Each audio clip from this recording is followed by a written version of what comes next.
ಬ್ರಹ್ಮಜ್ಞಾನ ಸಮಾಜದ ಅಂತಾರಾಷ್ಟ್ರೀಯ ಅಧ್ಯಕ್ಷರುಗಳ ಬಗ್ಗೆ ವಿಚಾರ ವಿನಿಮಯ ನಡೆಯುತ್ತೆ ಅಂತ ಹೇಳಿದರು. ನನಗೆ ಸೋದರ ಬ್ರಹ್ಮರ್ಷಿ ಅನಿಸಿಕೊಂಡಿದ್ದಂಥ ಶ್ರೀರಾಮರವ್ರ ಬಗ್ಗೆ ಮಾತನಾಡಿ ಅಂತ ನನಗೆ ಫೋನ್ ಮಾಡಿ ತಿಳಿಸಿದರು. ಹಾಗಾಗಿ ಆ ಶ್ರೀರಾಮ ಬಗ್ಗೆ ನಾನು ಏನು ವಿಚಾರಗಳನ್ನು ತಿಳ್ಕೊಂಡೋ ಅದನ್ನೆಲ್ಲ ನಿಮ್ಮ ಮುಂದೆ ಇಡೋ ಪ್ರಯತ್ನ ಮಾಡ್ತೀನಿ. ಸೋದರ ಎನ್ ಶ್ರೀರಾಮ್ ಅವರು ನೀಲಕಂಠ ಶ್ರೀರಾಮ್ ಅವರು ತಂಜಾವೂರಿನಲ್ಲಿ ಹುಟ್ಟಿದರು. ಅಖಿಲಾಂಡಪುರ ಅಂತಕ್ಕಂಥ ಊರಲ್ಲಿ ತಂಜಾವೂರಿನ ಸಂಸ್ಥಾನದಲ್ಲಿ ಹುಟ್ಟಿದಂಥವರು. ಅವರ ತಂದೆಯವರು ನೀಲಕಂಠ ಶಾಸ್ತ್ರಿಗಳು ಸಂಪ್ರದಾಯಸ್ಥ ಬ್ರಾಹ್ಮಣ ಕುಟುಂಬದಲ್ಲಿ ಜನಿಸಿದಕ್ಕಂಥ ನೀಲಕಂಠ ಶ್ರೀರಾಮ್ ಅವರು 1908ನೇ ಇಸ್ವಿನಲ್ಲಿ ಥಿಯೋಸಾಫಿಕಲ್ ಸೊಸೈಟಿಗೆ ಸೇರಿದರು. ಆಗ ಅವರ ವಯಸ್ಸು ಕೇವಲ 19 ವರ್ಷ. ಅಂದರೆ ಚಿಕ್ಕ ವಯಸ್ಸಿನಲ್ಲೇ ಥಿಯೋಸಾಫಿಕಲ್ ಸೊಸೈಟಿಗೆ ಅವರು ಸೇರಿಕೊಂಡಿದ್ದರು. ಅದೇ ವರ್ಷದಲ್ಲಿ ಭಾಗೀರಥಿ ಅಂತಕ್ಕಂಥ ಸ್ತ್ರೀಯೊಡನೆ ಅವರಿಗೆ ವಿವಾಹವೂ ಆಯಿತು. 2 ಗಂಡು ಮಕ್ಕಳು ಮತ್ತು ಒಬ್ಬ ಹೆಣ್ಣು ಮಗಳು ಅಂತ ತಿಳಿದು ಬರುತ್ತೆ. ಹಾಗೆಯೇ 7ನೇ ಅಂತಾರಾಷ್ಟ್ರೀಯ ಅಧ್ಯಕ್ಷರಾಗಿರ್ತಕ್ಕಂಥ ಸೋದರಿ ರಾಧಾಜಿಯವರು ಅವರ ತಂಗಿ ಅನ್ನೋದು ಒಂದು ವಿಶೇಷತೆ. ಹಾಗೆ ಅವರು ಮದ್ರಾಸ್ ಯೂನಿವರ್ಸಿಟಿಯಿಂದ ಪದವಿಯನ್ನು ಪಡೆದುಕೊಂಡು ಮದನಪಲ್ಲಿ ಪಟ್ಟಣದಲ್ಲಿ ಥಿಯಾಸಫಿದೇ ಆಗಿರ್ತಕ್ಕಂಥ ಕಾಲೇಜಿನಲ್ಲಿ 3 ವರ್ಷ ಕೆಲಸ ಮಾಡಿದರು ಅಂತ ನಮಗೆ ತಿಳಿದು ಬರುತ್ತೆ. ಆ ಮದನಪಲ್ಲಿ ನನಗೆ ಬಹಳ ಹತ್ತಿರ. ಅಲ್ಲಿ ಬೆಸೆಂಟ್ ಕಾಲೇಜ್ ಅಂತ ಈಗಲೂ ನಡೀತಾ ಇದೆ. ಬೆಸೆಂಟ್ ಕಾಲೇಜ್ ಬಹುಶಃ ಥಿಯೋಸಾಫಿಕಲ್ ಸೊಸೈಟಿ ಹಿಂದೆ ಇತ್ತಂತೆ. ಇವಾಗ ಅದರ ಆ್ಯಕ್ಟಿವಿಟೀಸಲ್ಲಿ ನಡೀತಾ ಇಲ್ಲ ಏನು. ಅದರ ಬಗ್ಗೆ RTFನವರು ಪ್ರಯತ್ನ ಮಾಡ್ತಾ ಇದ್ದಾರೆ. ಮತ್ತೆ ಅದನ್ನು ರೀಓಪನ್ ಮಾಡಬೇಕು ಅಂತ. ಚಿತ್ತೂರು ಅಲ್ಲೇ ಹತ್ತಿರ ಇರ್ತಕ್ಕಂಥ ಅಲ್ಲೇ ನಿಂತೋಗಿತ್ತು. ಇತ್ತೀಚೆಗೆ ಅದನ್ನು ಮತ್ತೆ ಪ್ರಾರಂಭ ಮಾಡಿದ್ದಾರೆ. ಆ ಸೆಕ್ರೆಟ್ರಿಯವರು ಪ್ರೆಸಿಡೆಂಟು ನನಗೆ ಅಡಿಯಾರ್ನಲ್ಲಿ ಸಿಕ್ಕಿದ್ರು ಒಂದು ಸಲ ಮೊನ್ನೆ ಹೋದಾಗ. ಭಾಳ ಸಂತೋಷ ಆಯಿತು. ನಾನು ಕೂಡ ಬರ್ತೀನಿ ಅಂತ ಹೇಳಿದೆ. ಅವರು ನೀವು ಕರೀರಿ ಬರ್ತೀನಿ ನಾನು ಅಂತ ಹೇಳಿದೆ. ಅವರು ಅಲ್ಲಿ ನಿಂತೋಗಿದ್ದನ್ನು ಮತ್ತೆ ಮಾಡ್ತಾ ಇದ್ದಾರೆ. ಇಲ್ಲಿ ಪ್ರಯತ್ನ ನಡೀತಾ ಇದೆ ಮದನಪಲ್ಲಿಯಲ್ಲಿ. ಹಾಗೆ ಅವರು 3 ವರ್ಷ ಮದನಪಲ್ಲಿ ಕಾಲೇಜಲ್ಲಿ ಶ್ರೀರಾಮವರು ಉಪಾಧ್ಯಾಯರಾಗಿ ಕೆಲಸ ಮಾಡಿದರು. ಮತ್ತು ಅದಾದಮೇಲೆ 3 ವರ್ಷಗಳ ಕಾಲ ನಡೆದ ಮೇಲೆ ಥಿಯೋಸಾಫಿಕಲ್ ಸೊಸೈಟಿಯಲ್ಲಿ ಆನಿ ಬೆಸೆಂಟ್ರ ನ್ಯೂ ಇಂಡಿಯಾ ಮತ್ತು ಕಾಮನ್ವೆಲ್ತ್ ಪತ್ರಿಕೆಗಳಿಗೆ ಉಪಸಂಪಾದಕರ ಕೆಲಸ ಮಾಡಿದರು ಅಡಿಯಾರ್ನಲ್ಲಿ. ಮತ್ತು 1929ರಿಂದ 33ರ ಅವಧಿಯಲ್ಲಿ ಬೆಸೆಂಟ್ರ ಆಪ್ತ ಕಾರ್ಯದರ್ಶಿಯಾಗಿ ಕೆಲಸ ಮಾಡಿದರು. ಬೆಸೆಂಟ್ರು 2ನೇ ಅಂತಾರಾಷ್ಟ್ರೀಯ ಪ್ರೆಸಿಡೆಂಟ್ ಆಗಿದ್ದ ಕಾಲದಲ್ಲಿ. ಹಾಗೆ ಲೀಗ್ ಆಫ್ ನೇಷನ್ಸ್ ಭಾರತ ಸ್ವಾತಂತ್ರ್ಯ ಸಂಗ್ರಾಮದಲ್ಲಿ ಬೆಸೆಂಟ್ರು ಲೀಗ್ ಆಫ್ ನೇಷನ್ಸ್ ಸಂಸ್ಥೆಯನ್ನು ಸ್ಥಾಪನೆ ಮಾಡಿ ಭಾರತೀಯರಿಗೆ ಸ್ವಾತಂತ್ರ್ಯ ಕೊಡಿ, ಭಾರತೀಯರಿಗೆ ಸ್ವಾತಂತ್ರ್ಯ ಕೊಡದ ಹೊರತು ಪ್ರಪಂಚದಲ್ಲಿ ಆಧ್ಯಾತ್ಮಿಕ ಪ್ರಚಾರಕ್ಕೆ ಅಥವಾ ಬೋಧನೆಗೆ ಅವಕಾಶ ಸಿಕ್ಕಲ್ಲ ಅಂತಕ್ಕಂಥದ್ದು ಬೆಸೆಂಟ್ರ ಒಂದು ಮನಸ್ಥಿತಿ ಇತ್ತು. ಅವರಿಗೆ ಸ್ವಾತಂತ್ರ್ಯ ಕೊಡಿ, ಅವರು ಇನ್ನೊಬ್ಬರ ಅಧೀನದಲ್ಲಿದ್ದರೆ ಜ್ಞಾನ ಪ್ರಸಾರ ಹೇಗೆ ನಡೆಯುತ್ತೆ, ಆ ಭಾರತೀಯರೇ ಇದಕ್ಕೆ ಅರ್ಹರು. ಅದಕ್ಕೆ ಬೆಸೆಂಟ್ರು ಭಾರತೀಯರಿಗೆ ಹೇಳಿದ್ದಾರೆ, ಭಾರತೀಯರು ಜಗತ್ತಿಗೆ ಬ್ರಹ್ಮಜ್ಞಾನವನ್ನು ಕೊಡೋದಕ್ಕೆ ಅರ್ಹರು, ನೀವೇ ಬರಬೇಕು ಮುಂದೆ ಅಂತ ಹೇಳ್ತಾರೆ ಅವರು. ಬಹಳ ಮುಖ್ಯವಾದ ವಿಷಯ. ಅದಕ್ಕೆ ಅವರೆಲ್ಲನೂ ಬೆಸೆಂಟ್ರು ಸಂಸ್ಕೃತ ಕಲಿತು ಸಂಸ್ಕೃತ ಗ್ರಂಥಗಳನ್ನು ಅಧ್ಯಯನ ಮಾಡಿ ಅದರಲ್ಲೇ ನಮ್ಮ ಸಾಹಿತ್ಯ ಸಂಸ್ಕೃತಿ ಬಗ್ಗೆ ಕೆಲವು ಪುಸ್ತಕಗಳೆಲ್ಲ ರಾಮಾಯಣದಿಂದ ಕಿಂಗ್ ರಾಮಚಂದ್ರ ಅಂತ ಬರೆದಿದ್ದಾರೆ. ಆಮೇಲಿಂದ ಭಗವದ್ಗೀತೆ ಬಗ್ಗೆ ಬರೆದಿದ್ದಾರೆ, hints on the study of Bhagavad Gita ಅಂತ ನಾವೆಲ್ಲ ಓದ್ತಾ ಇದ್ದೀವಿ. ಹಾಗಾಗಿ ಭಾರತೀಯರಿಗೆ ಸ್ವಾತಂತ್ರ್ಯ ಕೊಡಿ. ಆ ಲೀಗ್ ಆಫ್ ನೇಷನ್ಸ್ ಕಾಲದಲ್ಲಿ ಬೆಸೆಂಟ್ರಿಗೆ ಹತ್ತಿರ ಇದ್ದು ಸಹಾಯ ಮಾಡಿದವರು ಎನ್ ಶ್ರೀರಾಮ್ ಅವರು. ಇದು ಬಹಳ ಮುಖ್ಯವಾದ ವಿಷಯ. ಹಾಗೆಯೇ ಬೆಸೆಂಟ್ರು ನಿಧನರಾದಾಗ ಅವಸಾನ ಕಾಲದಲ್ಲಿ ಬಹಳ ಹತ್ತಿರ ಇದ್ದು ನೋಡಿಕೊಂಡವರು ಶ್ರೀರಾಮ್ ಅವರಂತೆ. ಶ್ರೀರಾಮ್ ಅವರು ತಾಯಿಯಂತೆ ಅವರನ್ನು ರಕ್ಷಣೆ ಮಾಡಿದ ಕೊನೆ ಗಳಿಗೆಯಲ್ಲಿ. ಹಾಗೆ ಥಿಯೋಸಾಫಿಕಲ್ ಸೊಸೈಟಿ ಅಧ್ಯಕ್ಷರಾಗಿದ್ದ ಅವಧಿಯಲ್ಲಿ ಬಹಳಷ್ಟು ಹೊಸ ವ್ಯವಸ್ಥೆಗಳನ್ನು ತಂದರು. ಅಡಿಯಾರಲ್ಲಿ ಕ್ರಿಯಾಶೀಲತೆಯನ್ನು ಜಾರಿಗೆ ತಂದರು. ಡಾರ್ಮೆಂಟ್ ಅಂತೇಳಿ ನಿದ್ದೆ ಹೋಗ್ತಾ ಇರೋರನ್ನೆಲ್ಲ ಎಬ್ಬಿಸಿ ಥಿಯೋಸಾಫಿಕಲ್ ಸೊಸೈಟಿ ಕಾರ್ಯಕ್ರಮಗಳನ್ನು ಬಹಳ ಸೂತ್ರವಾಗಿ ನಡೆಯೋ ಹಾಗೆ ಅಡಿಯಾರಿನಲ್ಲಿ ನೋಡಿಕೊಂಡ್ರು. ಹಾಗೆ ಚಿಕ್ಕಂದಿನಿಂದ ಅಡಿಯಾರ ಪರಿಚಯ ಇದ್ದಿದ್ದರಿಂದ ಅಲ್ಲಿ ಅಡಿಯಾರನ್ನು ಅನೇಕ ಕೆಲಸಗಳನ್ನು ಸುಧಾರಣಾ ರೀತಿಯಲ್ಲಿ ತಂದರು. ಮತ್ತು ಗ್ರಂಥಾಲಯದ ಒಂದು ದೊಡ್ಡ ಗ್ರಂಥಾಲಯ ನಿರ್ಮಾಣಕ್ಕೆ ಇವರು ಕಾರಣರಾದರು. ಮತ್ತು ಇವ್ರ ಕಾಲದಲ್ಲಿ ಆಫ್ರಿಕಾದಲ್ಲಿ ಒಂದು ಫೆಡರೇಷನ್, ನಮ್ಮ ಕರ್ನಾಟಕ ಫೆಡರೇಷನ್ ಇದೆಯಲ್ಲ, ಈ ಥರ ಆಫ್ರಿಕಾದಲ್ಲಿ ಒಂದು ಥಿಯೋಸಾಫಿಕಲ್ ಸೊಸೈಟಿ ಫೆಡರೇಷನ್ ಪ್ರಾರಂಭ ಮಾಡಿಸಿದರು. ಮತ್ತು ಜಿನರಾಜದಾಸರು 4ನೇ ಅಂತಾರಾಷ್ಟ್ರೀಯ ಅಧ್ಯಕ್ಷರಾಗಿದ್ದಾಗ ಬೇರೆ ಬೇರೆ ಕಾರ್ಯಕ್ರಮಗಳಿಗೆಲ್ಲನೂ ಶ್ರೀರಾಮ್ ಅವ್ರನ್ನ ಕಳಿಸ್ತಾ ಇದ್ರಂತೆ. ಎಲ್ಲದಕ್ಕೂ ಎಲ್ಲ ಕಡೆ ಅವ್ರು ಶ್ರೀರಾಮ್ ಅವರು ಹೋದಾಗ ಎಲ್ಲಿ ಲಾಡ್ಜ್ಗಳು ಏನು ಕೆಲಸ ಮಾಡ್ತಾ ಇದ್ದಾವೆ, ಏನು ಮಾಡಬೇಕು, ಯಾವ ಥರ ಸುಧಾರಣೆ ತರಬೇಕು ಅಂತ ಎಲ್ಲ ಬರ್ಕೊಂಬಂದು ಜಿನರಾಜದಾಸರಿಗೆ ಒಪ್ಪಿಸ್ತಾ ಇದ್ರಂತೆ. ಇಂಥ ಕಡೆ ಇಂಥ ಸುಧಾರಣೆ ತರಬೇಕು ಅಂದರೆ ಅವರು ಜಿನರಾಜದಾಸರಿಗೆ ಬಹಳ ಆತ್ಮೀಯರಾಗಿದ್ದಂಥವರು ಶ್ರೀರಾಮ್ ಅವರು. ಹಾಗೆಯೇ ಶ್ರೀರಾಮ್ರವರು ಉಪನ್ಯಾಸಗಳು ಮತ್ತು ಬರಹಗಳು ಹೆಚ್ಚು ವಿಚಾರಶೀಲತೆಯಿಂದ ಕೂಡಿದ್ದವು. ಥಿಯಾಸಫಿಸ್ಟ್ ಪತ್ರಿಕೆಯಲ್ಲಿ ಅಧ್ಯಕ್ಷರ ವಾಣಿ ವಾಚ್ ಟವರ್ನಲ್ಲಿ ಅವರ ಲೇಖನಗಳು ಬಹಳಷ್ಟು ಚೆನ್ನಾಗಿ ಬರೀತಾ ಇದ್ದರು. ಹಾಗೆ ಶ್ರೀರಾಮ್ ಅವರು ವಿಶ್ವವನ್ನು ಮುನ್ನಡೆಸುವ ಮುನ್ನೋಟ ಹಾಗೂ ತೆರೆದ ಮನಸ್ಸಿನ ಥಿಯಾಸಫಿ ಜ್ಞಾನಕ್ಕೆ ಒತ್ತು ನೀಡುತ್ತಿದ್ದರು. ವಿಶ್ವವನ್ನು ಮುನ್ನಡೆಸುವ ಮುನ್ನೋಟ ಹಾಗೂ ತೆರೆದ ಮನಸ್ಸಿನ ಥಿಯಾಸಫಿ ಜ್ಞಾನ ಇದು ಬಹಳ ಮುಖ್ಯವಾದ ವಿಷಯ. ನಾವೆಲ್ಲ ತೆರೆದ ಮನಸ್ಸಿನಿಂದ ಥಿಯಾಸಫಿಯನ್ನು ಅರ್ಥ ಮಾಡ್ಕೋಬೇಕು, ಆಚರಣೆ ಮಾಡಬೇಕು. ಇದನ್ನು ಒತ್ತು ಕೊಟ್ಟು ಹೇಳಿದವರು ಶ್ರೀರಾಮ್ ಅವರು. ಹಾಗೆ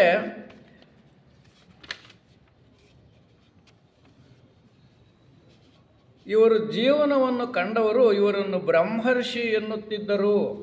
ಅವರನ್ನು ನೋಡಿದ್ರೆ ಒಬ್ಬ ಬ್ರಹ್ಮರ್ಷಿ ಥರ ಕಾಣಿಸ್ತಾ ಇದ್ರಂತೆ. ಏನು ಈ ಹೇಗೆ ಬ್ರಹ್ಮರ್ಷಿ ಥರ ಕಾಣಿಸ್ತಾ ಇದ್ದರು ಅಂದರೆ ಅವರ ಮುಖಚರ್ಯೆ, ಆಮೇಲೆ ಅವರ ಉಡುಪು, ಅವರ ನಡೆ, ಅವರ ನುಡಿ, ಅವರ ಮಾತುಗಳು, ಅದನ್ನು ಕೇಳಿದವರು ನೋಡಿದವರು ಇವರು ಬ್ರಹ್ಮರ್ಷಿಗಳು ಅಂತಕ್ಕಂಥ ಒಂದು ಅಭಿಪ್ರಾಯ ಎಲ್ಲರಿಗೂ ಬರ್ತಾ ಇತ್ತು. ಹಾಗೆ ಅಡಿಯಾರಿಗೆ ಒಂದು ಸಲ ಹೈದರಾಬಾದಿಂದ ಅಡಿಯಾರಿಗೆ ಹೋಗಬೇಕಾದ್ರೆ ಅಲ್ಲಿ ಹೈದರಾಬಾದ್ ಇದರಲ್ಲಿ ಸ್ಟೇಷನ್ನಲ್ಲಿ ಯಾರೋ ಒಬ್ಬ ಮುಸ್ಲಿಮರು ಇವರನ್ನು ನೋಡಿ ಪಕ್ಕದಲ್ಲಿದ್ದವ್ರಿಗೆ ಹೇಳಿದ್ರಂತೆ, ಅವ್ರನ್ನ ನೋಡ್ರಿ ಬ್ರಹ್ಮರ್ಷಿಗಳ ಥರ ಕಾಣಿಸ್ತಾ ಇದ್ದಾರೆ. ಅಂದರೆ ಅವ್ರ ಮುಖಚರ್ಯನೇ ಆಗಿತ್ತು. ಇದು ನಿಜವಾದ ಬ್ರಹ್ಮಜ್ಞಾನಿಯ ಒಂದು ಪ್ರಭಾವ. ಈ ಜನರ ಮೇಲೆ ಆ ಥರ ಪರಿಣಾಮ ಬೀರುತ್ತೆ, ನಮ್ಮ ವರ್ತನೆ, ನಮ್ಮ ಮಾತು, ನಮ್ಮ ಚರ್ಯೆ. ಅದಕ್ಕೋಸ್ಕರ ಅವರು ಇದನ್ನೆಲ್ಲ ಬರೀತಾರೆ. ಹಾಗೆಯೇ ಅವರ ಬಗ್ಗೆ ಗೌರವ ಅಭಿಮಾನಗಳು ಯಾರನ್ನು ನೋಡಿದವ್ರಿಗೆಲ್ಲ ಬರ್ತಾ ಇತ್ತು. ಇದು ಬಹಳ ಮುಖ್ಯವಾದ ವಿಶೇಷ. ಅವರು ಒಂದು ಸಲ ನ್ಯೂಜಿಲೆಂಡ್ಗೆ ಸುವರ್ಣ ಮಹೋತ್ಸವಕ್ಕೆ ಜಿನರಾಜದಾಸರು ನನ್ನ ಪರವಾಗಿ ಕಳಿಸ್ತಾ ಇದ್ದೇನೆ ನ್ಯೂಜಿಲೆಂಡ್ಗೆ ಅಂತ ಹೇಳ್ತಾ ಆ ಪ್ರತಿನಿಧಿಯವರಿಗೆ ಒಂದು ಪತ್ರದಲ್ಲಿ ಬರೀತಾರಂತೆ, ತಾವು ತಮ್ಮ ಪ್ರತಿನಿಧಿಯಾಗಿ ಶ್ರೀರಾಮರವರನ್ನು ಕಳಿಸಿ ಅಲ್ಲಿನವರಿಗೆ ಬರೆದ ಪತ್ರದಲ್ಲಿ ತಾವು ಭಾರತದ ಅತ್ಯುತ್ತಮ ಥಿಯಾಸಫಿಸ್ಟನ್ನು ಕಳಿಸುತ್ತಿರುವುದಾಗಿ ಬರೆಯುತ್ತಾರೆ. ನಾನೇ ಹೋಗ್ತೀನಿ ಅನ್ನಲಿಲ್ಲ, ಅವರು ಪತ್ರ ಬರೀತಾರೆ. ಭಾರತದಲ್ಲಿ ಅತ್ಯುತ್ತಮ ಥಿಯಾಸಫಿಸ್ಟನ್ನು ನಿಮ್ಮ ಫೆಡರೇಷನ್ ಕಳಿಸ್ತಾ ಇದ್ದೀವಿ ಅಂತ ಮೆಚ್ಚುಗೆ ವ್ಯಕ್ತಪಡಿಸ್ತಾರೆ. ಅಷ್ಟೇ ಅಲ್ಲ, ಇವರು ನಮ್ಮಲ್ಲೆಲ್ಲ ಹೆಚ್ಚು ಜ್ಞಾನಿ ಎಂದಿರುವ ಅವರು ನನ್ನಲ್ಲಿಲ್ಲದ ಗುಣಗಳನ್ನು ಹೊಂದಿದ ತತ್ವಜ್ಞಾನಿ ಅಂತ ಜನರಾಜದಾಸರು ಅಲ್ಲಿನವ್ರಿಗೆ ಬರೀತಾರೆ. ಅಲ್ಲಿ ವ್ಯವಹಾರ ಮಾಡ್ತಾ ಇರ್ತಕ್ಕಂಥ ಜನಕ್ಕೆ, ನೋಡ್ರಿ ಇವರು ನಾನು ಕಳಿಸ್ತಾ ಇರ್ತಕ್ಕಂಥ ನನಗಿಂತ ಹೆಚ್ಚಿನ ಜ್ಞಾನಿಗಳು, ಭಾರತದಲ್ಲಿ ಯಾರಾದರೂ ಉತ್ತಮ ತತ್ವಜ್ಞಾನಿ ಅಂತಿದ್ದರೆ ಶ್ರೀರಾಮ್ ಅವರೇ. ಅದಕ್ಕೋಸ್ಕರ ನನಗಿಂತ ಬುದ್ಧಿವಂತರಾಗಿರ್ತಕ್ಕಂಥ ವ್ಯಕ್ತಿಯನ್ನು ಅಲ್ಲಿ ಕಳಿಸ್ತಾ ಇದ್ದೇನೆ ಅಂತ ಜನರಾಜದಾಸರು ಬರೀತಾರೆ. ಇಲ್ಲಿ ಜನರಾಜದಾಸರನ್ನು ನಾವು ನೆನೆಸ್ಕೋಬೇಕು. ಯಾಕೆ ಅಂತಂದರೆ ಜನರಾಜದಾಸರು 4ನೇ ಅಂತಾರಾಷ್ಟ್ರೀಯ ಅಧ್ಯಕ್ಷರಾಗಿದ್ದು ಅವರ ಅವಧಿ ಮುಗಿದ ಮೇಲೆ ಮತ್ತೆ ಚುನಾವಣೆ ಬರುತ್ತೆ. ಚುನಾವಣೆ ಬಂದಾಗ ಅವರ ಸ್ನೇಹಿತರು ಇಷ್ಟರು ಅವರೆಲ್ಲ ಹೇಳ್ತಾರೆ, ಇನ್ನು ನೆಕ್ಸ್ಟ್ ನೀವೇ ಕಾಂಟ್ಯಾಕ್ಟ್ ಮಾಡಬೇಕು, ನೀವೇ ಅದಕ್ಕೆ ಅರ್ಹರು, ಅದಕ್ಕೋಸ್ಕರ ಮತ್ತೆ ಅಪ್ಲಿಕೇಶನ್ ಅಂದರೆ ಇಲ್ಲ ಶ್ರೀರಾಮ್ ಅವರು ಪ್ರೆಸಿಡೆಂಟ್ ಆಗಬೇಕು, ಅದು ನನ್ನ ಉದ್ದೇಶ, ನಾನು ನೆಕ್ಸ್ಟ್ ಕಂಟೆಸ್ಟ್ ಮಾಡಲ್ಲ ಅಂತ ಹೇಳ್ತಾರೆ. ನೋಡಿ, ಅಂದರೆ ಶ್ರೀರಾಮ್ ಅವ್ರ ಬಗ್ಗೆ ಜನರಾಜದಾಸರಿಗೆ ಎಷ್ಟು ಅಭಿಮಾನ ಇತ್ತು ಅಂತ ನಮಗೆ ಗೊತ್ತಾಗುತ್ತೆ. ಅದಕ್ಕೋಸ್ಕರನೇ ಅವರೇ ನಿಂತು ಚುನಾವಣೆಯಲ್ಲಿ ಶ್ರೀರಾಮ್ ಅವರನ್ನು ಗೆಲ್ಲಿಸಿ ಶ್ರೀರಾಮರವ್ರನ್ನ ಅಧ್ಯಕ್ಷನ್ನು ಮಾಡುವಂಥ ಒಂದು ಮಹತ್ವದ ವಿಶೇಷವಾದ ಗುಣ ಜನರಾಜದಾಸರಲ್ಲಿತ್ತು. ಇದು ನಾವು ತಿಳ್ಕೋಬೇಕಾಗಿರ್ತಕ್ಕಂಥದ್ದು. ಈಗ ನಾವೇನು ಮಾಡ್ತೀವಿ, ಅಧಿಕಾರಕ್ಕೆ ಹೋಗಬೇಕು, ನಾನೇ ಪ್ರೆಸಿಡೆಂಟ್ ಆಗಿರಬೇಕು, ಇನ್ನೂ ಮುಂದುವರಿಬೇಕು, ನಾನು ವಯಸ್ಸಿರೋವ್ರಿಗೂ ಓಡಾಡೋರ್ಗೂ ಇದು ಆ ಥರ ಇರಲಿಲ್ಲ. ಬುದ್ಧಿವಂತರಿಗೆ, ಜ್ಞಾನಿಗಳಿಗೆ, ಏನು ಥಿಯಾಸಫಿ ಮೇಲೆ ಅಭಿಮಾನ ಇರೋರಿಗೆ ಆ ಥರ ಇರುತ್ತೆ. ಶ್ರೀರಾಮ್ ಅವರು ಪ್ರೆಸಿಡೆಂಟ್ ಆದರೆ ಆಗಬೇಕು, ಅದಕ್ಕೆಲ್ಲ ವ್ಯವಸ್ಥೆ ಮಾಡಿದಂಥ ಒಬ್ಬ ಮಹಾನ್ ಚೇತನ ಜನರಾಜದಾಸರು. ಅವರು ಬ್ರದರ್ ರಾಜ ಅಂತ ಕರಿತಾ ಇದ್ದರಂತೆ ಎಲ್ಲರೂ ಅವ್ರನ್ನು. ಹಾಗಾಗಿ ಅವ್ರನ್ನೂ ನಾವು ಇಲ್ಲಿ ಜ್ಞಾಪಿಸ್ಕೋಬೇಕು. ಶ್ರೀರಾಮರವರು ಒಬ್ಬ ಚಿಂತನಕಾರರಾಗಿದ್ದರು. ಮಾನವರ ನಡವಳಿಕೆ ಹಾಗೂ ಪ್ರಪಂಚದ ಘಟನೆಗಳನ್ನು ಸೂಕ್ತವಾಗಿ ಗಮನಿಸುತ್ತಿದ್ದ ಅವರು ಎಲ್ಲ ಕ್ಷೇತ್ರಗಳಲ್ಲಿ ಆಧ್ಯಾತ್ಮಿಕ ದೃಷ್ಟಿ ಅಗತ್ಯ ಎಂದು ತಮ್ಮ ಬರಹಗಳಲ್ಲಿ ಪ್ರತಿಪಾದನೆ ಮಾಡಿದ್ದಾರೆ. ಅವನ್ನೆಲ್ಲ ಜಗತ್ತನ್ನೆಲ್ಲ ಒಬ್ಬ ಅಂತಾರಾಷ್ಟ್ರೀಯ ಅಧ್ಯಕ್ಷರಾಗಿ ಗಮನಿಸ್ತಾ ಇದ್ದು, ಥಿಯಾಸಫಿ ಎಲ್ಲ ಕ್ಷೇತ್ರಗಳಲ್ಲಿ ಇರಬೇಕು. ಯಾರೋ ಬ್ರಹ್ಮಜ್ಞಾನ ಸಮಾಜದ ಸದಸ್ಯರು ಅಲ್ಲೇನೋ ನಡೆಯುತ್ತೆ ಅವರು ಮಾತ್ರ ಥಿಯಾಸಫಿ ಅರ್ಥ ಮಾಡ್ಕೋಬೇಕು ಅಂತಲ್ಲ, ಎಲ್ಲ ಕ್ಷೇತ್ರಗಳಲ್ಲಿ ಈ ಬ್ರಹ್ಮಜ್ಞಾನ ಬರಬೇಕು, ಆವಾಗಲೇ ಜಗತ್ತು ಸುಭಿಕ್ಷವಾಗಿರೋದು ಅಂತ ಹೇಳ್ತಾರೆ. ಎಲ್ಲ ಕ್ಷೇತ್ರಗಳಂದರೆ ರಾಜಕೀಯ ಕ್ಷೇತ್ರದಲ್ಲಿ ಆಗ್ಬೋದು, ಶಿಕ್ಷಣ ಕ್ಷೇತ್ರಗಳಾಗ್ಬೋದು, ಯಾವುದೇ ವ್ಯಾವಹಾರಿಕ ಕ್ಷೇತ್ರಗಳಲ್ಲಿ ಅದು ಬ್ರಹ್ಮಜ್ಞಾನದ ಅವಶ್ಯಕತೆ ಇದೆ. ಸ್ವಲ್ಪ ಮಟ್ಟಿಗಾದರೂ ಆ ಅರಿವು ಇರಬೇಕು ಎಲ್ಲರಿಗೂ, ಇದನ್ನು ಅವರು ಹೇಳ್ತಾರೆ. ಬೆನಗಲ್ ಶಿವರಾಮ್ ಅವರು ತಮ್ಮ ಬುದ್ಧರ ಬೋಧನೆಗಳ ಬಗ್ಗೆ ಯೋಚಿಸಿದಾಗಲೆಲ್ಲ ಬುದ್ಧರಿಗೆ ಸಮೀಪದಲ್ಲಿ ಜೀವಂತ ಶ್ರೀರಾಮರವರು ಇರುತ್ತಾರೆ ಅಂತ ತಿಳಿಸ್ತಾರೆ. ಬೆನಗಲ್ ಶಿವರಾಮ್ ಅಂತಕ್ಕಂಥವರು, ನಾನು ಬುದ್ಧನ ಬಗ್ಗೆ ಚಿಂತನೆ ಮಾಡುವಾಗ, ಅಧ್ಯಯನ ಮಾಡುವಾಗ ನನಗೆ ತಕ್ಷಣ ಜ್ಞಾಪಕ ಬರೋದು ಶ್ರೀರಾಮ್ ಅವರು. ಯಾಕೆಂದರೆ ಶ್ರೀರಾಮ ಅವರನ್ನು ನಾನು ಬುದ್ಧನ ಹತ್ತಿರ ಇದ್ದು ನೋಡ್ತೀನಿ ಅಂತ ಹೇಳ್ತಾರೆ. ಅಂದರೆ ಬುದ್ಧನ ಬೋಧನೆಗಳಿಗೆ ಶ್ರೀರಾಮ್ ಅವರ ಚಿಂತನೆಗಳು ಬಹಳ ಹತ್ತಿರ ಇದೆ ಅಂತ ನಮಗೆ ಗೊತ್ತಾಗುತ್ತೆ. ಅದನ್ನು ಬೆನಗಲ್ ಶಿವರಾಮ್ ಅಂತಕ್ಕಂಥವರು ಆ ವಿಷಯ ಹೇಳ್ತಾರೆ. ಬುದ್ಧರಿಗೆ ಹೋಲಿಸ್ತಕ್ಕಂಥ ಒಬ್ಬ ಮಹಾನ್ ಚೇತನ ಶ್ರೀರಾಮರವರು ಅಂತ. ಐಕೆ ತೈಮಿನವರು ಅವ್ರ ಬಗ್ಗೆ ಹೇಳ್ತಾರೆ, ಶ್ರೇಷ್ಠರಲ್ಲದ ಬುದ್ಧಿಶಾಲಿಗಳಿರುವಂತೆ ಬುದ್ಧಿಶಾಲಿಗಳಲ್ಲದ ಶ್ರೇಷ್ಠರೂ ಇರುತ್ತಾರೆ. ಇಲ್ಲಿ ಬುದ್ಧಿಶಾಲಿಗಳು ಶ್ರೇಷ್ಠರು ಬಹಳ ಮುಖ್ಯವಾದ ವಿಷಯ. ಹಾಗೆ ಮೊದಲ ವರ್ಗದವರು ಅದ್ಭುತವಾದ ಕೆಲಸಗಳನ್ನು ಮಾಡಿ ಎಲ್ಲರ ಗಮನವನ್ನು ಸೆಳೆಯುತ್ತಾರೆ. ಅವರಲ್ಲಿ ಅಸಾಧಾರಣ ಮಟ್ಟದ ಸಾಧಾರಣ ಗುಣಗಳಿರುವುದರಿಂದ ಅವರು ಪ್ರಶಂಸಿಸಲ್ಪಡುತ್ತಾರೆ. ಕೆಲವರು ಏನು ಮಾಡ್ತಾರೆ, ಎಲ್ಲ ತಿಳ್ಕೊಂಡಿರ್ತಾರೆ, ಅದರ ಬಗ್ಗೆ ಬಹಳಷ್ಟು ಹೇಳ್ತಾರೆ, ಪ್ರಚಾರ ಮಾಡ್ಕೊತಾರೆ, ಹೆಸರು ತಂದುಕೊತಾರೆ. ಇನ್ನು ಕೆಲವರು ಎಲ್ಲ ಮಾಡ್ತಾರೆ, ಹೇಳ್ಕೊಳ್ಳಲ್ಲ, ಜನನೇ ತಿಳ್ಕೊತಾರೆ. ಅಂಥವರಲ್ಲಿ ಶ್ರೀರಾಮರು ಎರಡನೇವರು ಅಂತ ಹೇಳ್ತಾರೆ.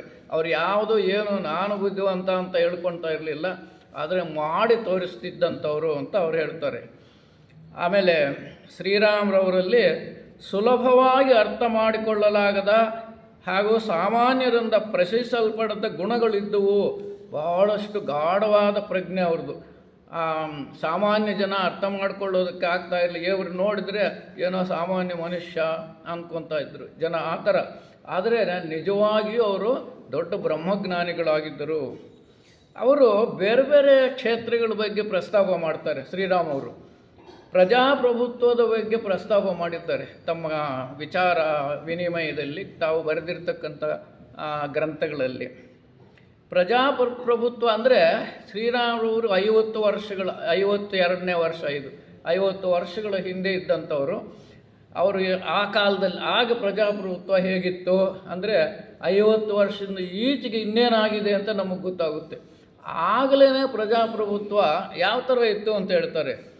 ಇಂದಿನ ನಮ್ಮ ಪ್ರಜಾಪ್ರಭುತ್ವಗಳು ಹೆಚ್ಚಾಗಿ ಅಧಿಕಾರಕ್ಕಾಗಿ ಮುಗಿಬೀಳುವುದರ ಹಾಗೂ ಅಧಿಕಾರ ಅನುಕೂಲಗಳನ್ನು ಪಡೆಯುವುದರ ಮೇಲೆ ನಿಂತಿವೆ.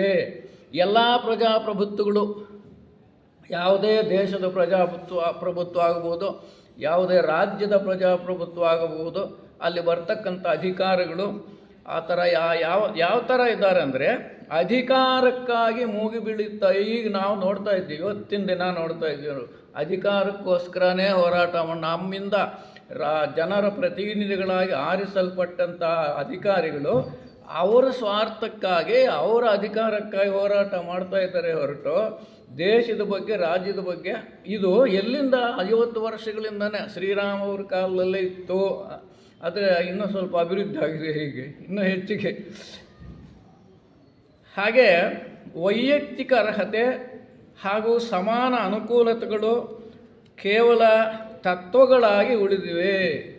ನಮ್ಮ ಏನು ರಾಜ್ಯಾಂಗ ಹೇಳುತ್ತೆ, ಕಾನ್ಸ್ಟಿಟ್ಯೂಷನ್ ಹೇಳುತ್ತೆ, ಚುನಾವಣೆ ಆಗೋವರೆಗೂ ಅವನು ಆ ಪಕ್ಷದಲ್ಲಿ ಇರ್ತಾನೆ. ಚುನಾಯಿಸಲ್ಪಟ್ಟ ಮೇಲೆ ಎಲ್ಲರಿಗೂ ಅವನು MLAನೋ ಮಿನಿಸ್ಟರ್ ಆಗಿರ್ತಾನೆ ಅಂತ ಕಾನ್ಸ್ಟಿಟ್ಯೂಷನಲ್ಲಿ ಹೇಳಿದೆ. ಒಂದು ಸಲ ಚುನಾವಣೆಯಲ್ಲಿ ಗೆದ್ದು ಬಂದ ಮೇಲೆ ಗೆಲ್ಲೋವರೆಗೂ ಅವನು ಪಕ್ಷ, ಗೆದ್ದ ಮೇಲೆ ಎಲ್ಲರ ಒಳಿತನ್ನು ಬಯಸಬೇಕು ಅವನು. ಅದನ್ನು ಇವತ್ತು ನೋಡ್ತಾ ಇದ್ದೀವ ನಾವು. ಯಾವ ಪಕ್ಷಾಧಿಕಾರಕ್ಕೆ ಬರುತ್ತೋ ಪಕ್ಷದಲ್ಲಿರೋರಿಗೆ, ಅವ್ರಿಗೂ ಓಟ್ ಹಾಕಿದವ್ರಿಗೆ ಅಥವಾ ಇನ್ನೇನು ಅವ್ರ ಬಗ್ಗೆ ಅವ್ರ ಕಾಳಜಿ ವಹಿಸ್ತಾರೆ. ಆ ಪ್ರದೇಶವನ್ನು ಏನು ಅದಕ್ಕೆ ಗಮನ, ಆ ಥರ ಅಲ್ಲ. ಗೆದ್ದು ಬಂದ ಮೇಲೆ ಇಡೀ ಸಮಾಜವನ್ನು ತನ್ನದಂತೆ ನೋಡುವಂಥ ಮನಸ್ಥಿತಿ ಅಧಿಕಾರಿಗಳಿಗೆ ಬರಬೇಕು. ಇದು ಅವರು ಪ್ರಸ್ತಾಪ ಮಾಡ್ತಕ್ಕಂಥದ್ದು. ಆದರೆ ಅವು ಬರೀ ತತ್ವಗಳಾಗಿ ಉಳಿದಿವೆ ಅಂತಾರೆ. ಕಾನ್ಸ್ಟಿಟ್ಯೂಷನಲ್ಲಿದೆ, ಅದು ಆಚರಣೆಯಲ್ಲಿ ಇಲ್ಲ.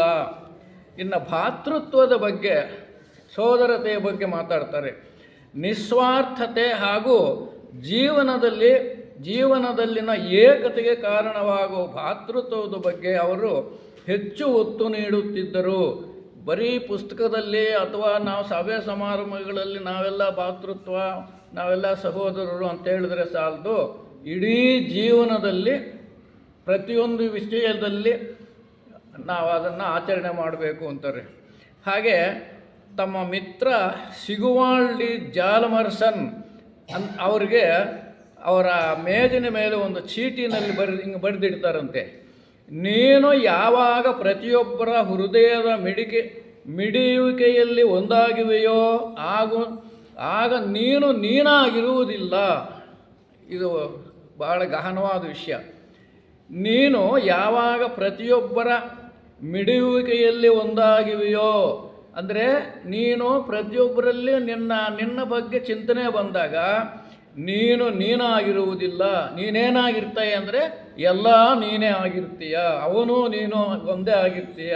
ಅವನು ಬೇರೆ ನೀನು ಬೇರೆ ಅಂದರೆ ಇಡೀ ಮಾನವ ಕೋಟಿ ನಾನು ಎಲ್ಲ ಒಂದೇ ಅಂತಕ್ಕಂಥ ಮನಸ್ತತ್ವ ಯಾವಾಗ ಬರುತ್ತೆ ಅಂದರೆ ಪ್ರತಿಯೊಬ್ಬರ ಹೃದಯದಲ್ಲಿ ಮಿಡಿತ ಬರಬೇಕು, ನಮ್ಮ ಬಗ್ಗೆ ಚಿಂತನೆ ಬರಬೇಕು. ಆವಾಗ ನಾವು ಸೋದರತ್ವವನ್ನು ಪಾಲಿಸ್ತೀವಿ ಅಂತಾರೆ. ಮತ್ತು ಮನಸ್ಸಿನ ಬಗ್ಗೆ ಹೇಳ್ತಾರೆ.